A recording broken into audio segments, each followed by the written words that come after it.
On Wednesday evening, President Bush hosted a dinner with the two leaders, crucial in helping to capture Osama bin Laden, the presidents of Afghanistan and Pakistan.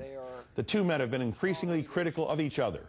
Earlier that day, I sat down with Pakistan's President Pervez Musharraf and asked him about his differences with the president of Afghanistan. President Musharraf, welcome back to Meet the Press. Thank you very much. Last Sunday, on this very program, President Karzai of Afghanistan, and I asked him the following question. Where is Osama bin Laden? He is not in Afghanistan. I can tell you that for sure. Is he in Pakistan? Probably he is there. Is he? I wouldn't be saying, I wouldn't follow his example of not knowing anything and yet talking. I don't know where he is. And who is informing him, I would like to know. I would like to ask him how to substantiate whatever he is saying. I don't know it. How can I say whether he's on this side or that side? He could possibly, I can only guess, he could possibly be in the border area. In your book on page 221, you say, I have said half jokingly that I hope he is not caught in Pakistan. In all seriousness, are you fearful that if you captured Osama bin Laden, your government could topple? No, never. That will never happen. And I'm not fearful. But yes, indeed, it will cause some it will cause waves within the extremists. Extremists will get more active. So these are my apprehensions. I'm not fearful, and not at all. My government doesn't get toppled. People support me. People know what I'm doing, and it's not that fragile. There was a big rumor last week of a coup. Why did so many people in Pakistan listen to that rumor for so long? Well, they don't listen. It's a rumor always has publicity value, and it starts spreading. But the very fact that I'm sitting here since the last 18 days and not bothered at all should tell you how confident I am about the situation in Pakistan. There's been a lot of discussion about an agreement, a treaty that you signed with some of the tribal leaders in North Waziristan. Some have said you've now given sanctuary to dissidents, to militants, to Taliban in that area. Why did you, in fact, withdraw the military from there after suffering substantial losses of some of your young men? Are you now going to give sanctuary to the terrorists? No. There are two misperceptions when you say, why have we withdrawn the military? Now, the unfortunate part is, this is being spread by people with vested interests. Not one soldier has been moved out. Then not one battalion, one soldier has been relocated. I mean, what is anyone talking of? The military is there. And we think what we are doing will lead to success. We are only involved in military operations. Now, military operations are not a solution in themselves. They will only buy you time and create an environment, which our army did on our side.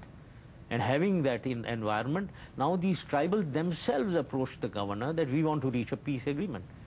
And we put a bottom line for them, laid down by me to the governor, which is not negotiable. No Al-Qaeda activity, no Taliban activity, on our side or across the border. And they signed this, and they agreed to this. Now, what is the problem?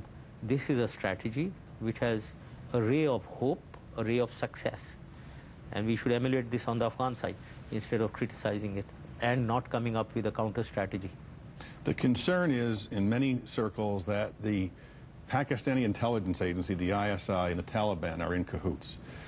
Seth Jones, a political scientist at the RAND Corporation, said this: the evidence suggests that Pakistani intelligence is involved in assisting Taliban insurgents in several ways. Pakistani intelligence agents have provided intelligence to the Taliban about coalition plans and tactical operations, tipping off Taliban forces, allowing them to flee. Western military forces have intercepted the tips, and though they are from people connected to Pakistani intelligence, Mr. Jones said. The U.S. government also believes they have given monetary assistance and maybe weapons. Financing, tipping off, weapons, the ISI helping and assisting the Taliban, the very people who housed Osama bin Laden. I think I totally disagree with this.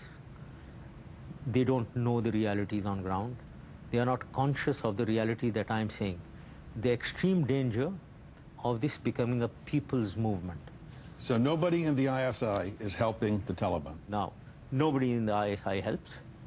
Now, there I have some reports that some dissidents, some people, retired people, who were in the forefront in ISI during the period of 79 to 89, may be assisting with their links somewhere here and there. We are keeping a very tight watch, and we'll get hold of them if at all that happens. Finally, Iraq. You write in your book that you never favored the invasion of Iraq because you feared it would exacerbate the extremism, as it has most certainly done. The world is not a safer place because of the war in Iraq. The world has become far more dangerous. Have you said that to President Bush? Well, whenever we discuss, we haven't discussed it in such detail. And I look more, instead of talking of what it has become, we are talking of what is the present and what is the solution to the problem. That is more important to me, and I don't get, whatever has happened has happened. Should the U.S. get out of Iraq? No, they can't. They should not. Because again, it's going to destabilize this region. And I agree with President Bush in whatever he is doing. We cannot leave. Whatever has happened now has happened. Now we have to make sure that we stabilize and then come out. Otherwise, its reverberations will be felt in the Gulf. We thank you very much for joining us. Thank you very much.